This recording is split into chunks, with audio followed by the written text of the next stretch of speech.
नमस्कार पेंशन धारकों, आप सभी का एक बार फिर हमारे इस YouTube चैनल पर स्वागत है।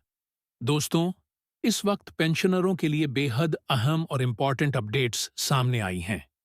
जी हाँ, ईपीएफओ पेंशन में वर्ष 2025 के भीतर R47,500 प्रतिमाह तक बढ़ोतरी को लेकर बड़ी खबर है। तो जानिए कि आपकी पेंशन में आखिर कितनी वृद्धि होने जा रही है, कितना इजाफा संभावित है। ईपीएफओ ने इस साल 47,500 पेंशन बढ़ोतरी पर कौन सा बड़ा ऐलान किया है? आज की वीडियो में इसी पर विस्तार से चर्चा होगी। साथ ही यूपीएस और एनपीएस के बीच फंसे कर्मचारियों के लिए भी महत्वपूर्ण जानकारी। 30 सितंबर की डेडलाइन से पहले किन बातों को समझना बेहद जरूरी है। तो दोस्तों, केंद्र सरकार के केंद्रीय कर्मचारियों के लिए राष्ट्रीय पेंशन प्रणाली और यूनिफाइड पेंशन सिस्टम से जुड़ी ताज़ा उलझनों, बड़े बदलावों और निकली हुई अपडेट्स को भी हम इसी वीडियो में खोलकर बताएंगे। साथ साथ नेशनल पेंशन स्कीम में आप सबके लिए लागू कई नए नियम और उनके असर आप पर क्या-क्या प्रभाव पड़ेगा, यह भी आज समझेंगे।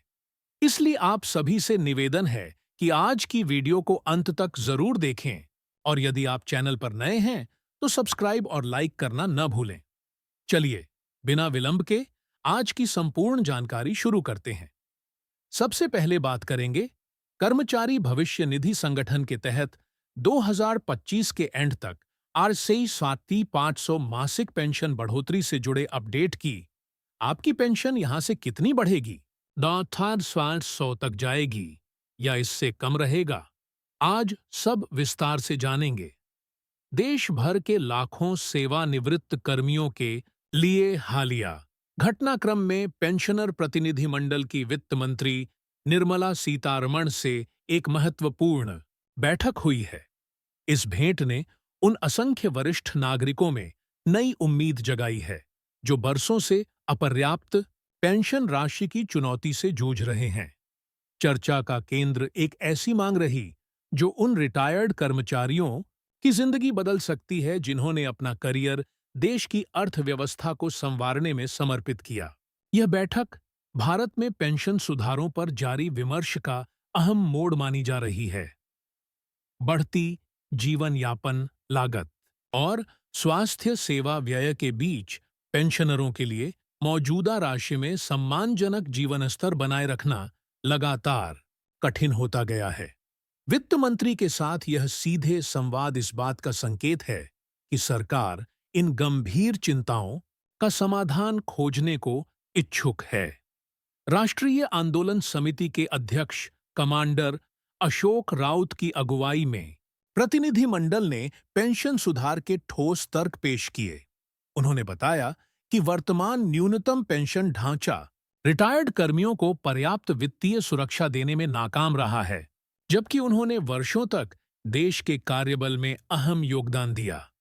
स्वास्थ्य लागत में सतत वृद्धि से स्थिति और चुनौतीपूर्ण बनी है, जिससे आवश्यक चिकित्सा उपचार उठाना मुश्किल हो रहा है। वहीं वित्त मंत्री ने बिंदुवार सुझाव सुने और प्रतिनिधि मंडल ने अपनी स्पष्ट विशिष्ट मांगें रखीं। उनकी मुख्य मांग न्यूनतम मासिक पेंशन को 68,000 से बढ़ाकर 8,500 करना। यह बड़ा इजाफा पेंशनरों को रोजमर्रा खर्च संभालने और सेवानिवृत्ति के वर्षों में गरिमापूर्ण जीवन बनाए रखने में मदद करेगा। मूल पेंशन वृद्धि के साथ प्रतिनिधि मंडल ने नियमित महंगाई भत्ते के समायोजन डीए की जरूरत भी रेखांकित की, ताकि मुद्रास्फीति से क्रय शक्ति घटने से रोका जा सके। डीए एक स्वचालित समायोजन तंत्र की तरह काम करेगा, जिससे आवश्यक वस्तुओं की बढ़ती कीमतों के साथ तालमेल बना रहे। इसके अतिरिक्त पेंशनरों और उनके जीवनसाथी दोनों के लिए निःशुल्क चिकित्सा सुविधाएं लागू करने का भी अनुरोध किया गया, क्योंकि स्वास्थ्य खर्च वरिष्ठ नागरिकों के लिए सबसे बड़ा बोझ बनता है। मुफ्त उपचार से जीवन स्तर और वित्तीय स्थिरता में ठोस सुधार आएगा। अब बात सरकार की प्रतिक्रिया और आगे की संभावनाओं की।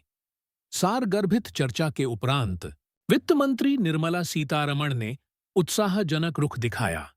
कमांडर अशोक रावत के अनुसार वित्त मंत्री ने आश्वस्त किया कि सरकार इन मांगों पर गंभीरता से विचार करेगी। इस सकारात्मक संकेत से पेंशन समुदाय में उम्मीद जगी है कि निकट भविष्य में सार्थक कदम देखे जा सकते हैं। बैठक का समय भी अहम था, क्योंकि यह सेंट्रल बोर्ड ऑफ ट्रस्टीज की बैठक से पहले हुई और वित्त मंत्री ने संकेत दिया कि पेंशन संबंधी घोषणाएं आने वाले समय में संभव हैं। यह दर्शाता है कि सरकार उठे मुद्दों के समाधान पर सक्रियता से काम कर रही है। पेंशन की मौजूदा स्थिति केवल व्यक्तिगत रिटायर्ड व्यक्तियों तक सीमित नहीं। कमांडर अशोक रावत के मुताबिक 26 लाख से अधिक पेंशनर अभी भी 2014 में तय R8000 न्यूनतम पेंशन से कम प्राप्त कर रहे हैं। मतलब लाखों वरिष्ठ नागरिक बेहद कठोर आर्थिक हालात में जी रहे हैं, अक्सर परिवार पर निर्भर या बुनियादी जरूरतों के लिए संघर्षरत।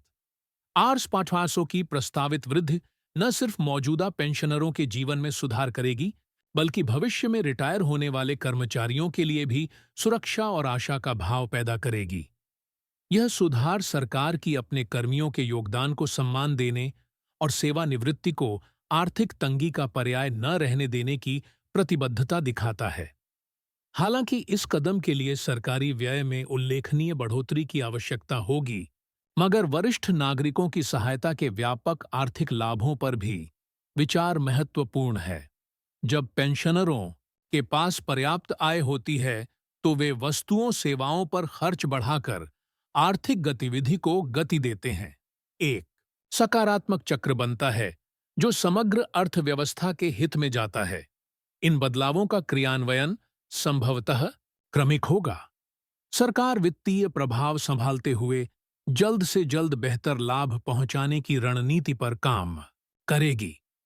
महंगाई भत्ते का घटक विशेष रूप से महत्वपूर्ण रहेगा, क्योंकि भविष्य में मुद्रास्फीति के विरुद्ध निरंतर सुरक्षा देता रहेगा। यह रही दोस्तों ताजा बड़ी खबर। दूसरी बड़ी अपडेट, यूपीएस और एनपीएस में उलझन।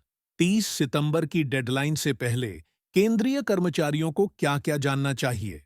केंद्र ने राष्ट्रीय पेंशन प्रणाली के अंतर्गत एकीकृत पेंशन योजना यूपीएस शुरू की, जिसमें शामिल होने की अंतिम तिथि अब निकल चुकी है। केंद्र सरकार के कर्मचारियों को एनपीएस से यूपीएस में स्विच करने का विकल्प दिया गया था।